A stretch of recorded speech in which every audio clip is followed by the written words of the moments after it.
Hello, we are the Infomasters, and this is our presentation, Digital Transformation at GE by Jonathan Carter, Devin DeRoe, Kiana Majd, Kyle Tran, and Selena Turner.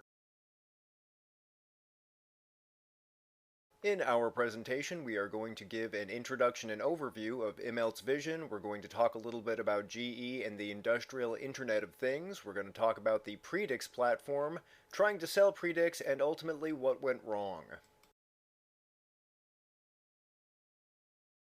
Jeffrey Immelt served as CEO and chairman of GE from 2001 to 2017 and executed 5 strategies to increase the company's competitive advantages. First, he focused the GE portfolio on high-tech and manufacturing and eliminated non-industrial and slow-growth businesses. Second, he made GE's organizational structure more agile to encourage entrepreneurial behavior. Third, he expanded GE's presence in developing and emerging markets. Fourth, he focused on technological innovation by investing in R&D, concentrating on efficient, environmentally friendly products, additive manufacturing, and the industrial internet. Lastly, he tried to transition from selling old-fashioned hardware to selling smart, connected products. Immelt's overarching vision was to become the industry leader in smart appliances, not just in terms of sales, but in terms of creating the industry standard for the software used to become the platform that all other smart products would come to use. Amount wanted to create something that would have an impact similar to what Microsoft had accomplished. With a technology that stood out, he knew that he would have an advantage in comparison to the competition. This idea of having a digital world and making sure everyone knew what his ideas were was in a way rewarding for him because he wanted to make an impactful digital transformation and become one of the top 10 software companies. The idea of IIoT evolved from IoT, which was a system that enabled virtually any electronic device to send information and be controlled remotely through the internet. When he upgraded to IIoT, it was taking the same idea as the IoT and scaling it up for bigger industrial devices such as turbines and jet engines. This was to increase analytical techniques by increasing overall business performance. Overall, he wanted to achieve a dominant place in the technological ecosystem, similar to how Microsoft dominated PC, and build significant customer relationships by giving them a trusting space for innovation to happen.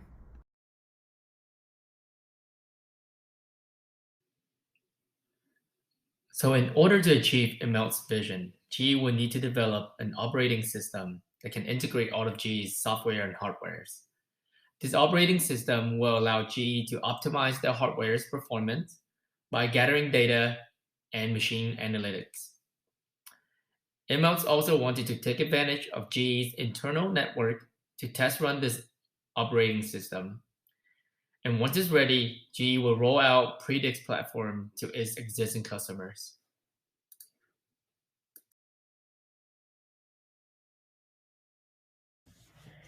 In a perfect world, Predix would have been wildly successful, well received, and selling would have been cake. But that definitely wasn't the case. Predix failed to become the go to digital platform for the industrial internet. GE Digital was unsuccessful largely because an innovative approach to its business model wasn't taken. GE saw GE Digital as just another business unit, and so it operated like one. Aside from that, Predix lacked certain features and came with software glitches, which is why it's crucial to thoroughly test a product before rolling it out. Next, the very people who were to sell the product demonstrated their unwillingness to adapt to something new that required retooling and the possibility of increased hiring. Trying to convince others to adopt a product or platform you don't believe in yourself is never an easy task, which ultimately leads to clients doubting the product or platform. And last, but certainly not least, timing is everything, and GE was facing difficulties with investigations, mergers, takeovers, and several changes in top management, which are all major distractions, especially during such an important launch. So, trying to sell Predix, I would pass this off as a fail.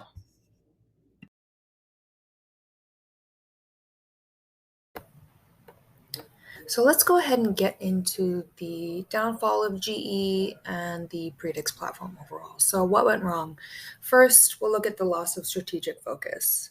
GE paid too much for acquisitions, so the resources were spread much too thin, leading to not enough funding for divestitures, failed to transition company culture, sales incentive structures, and that led them to more of a capital centric only mindset instead of a service centric mindset. Loss of research superiority. They spent over $100 billion on just ill timed share buybacks. This meant no opportunity to really move up market by leveraging Predix GE. And of course, the severe inability and lack of competing with cloud giants like Amazon and Google. They suffered from dodgy accounting practices, led GE stock to plunge by over 30%, and a loss of over $150 billion of market value.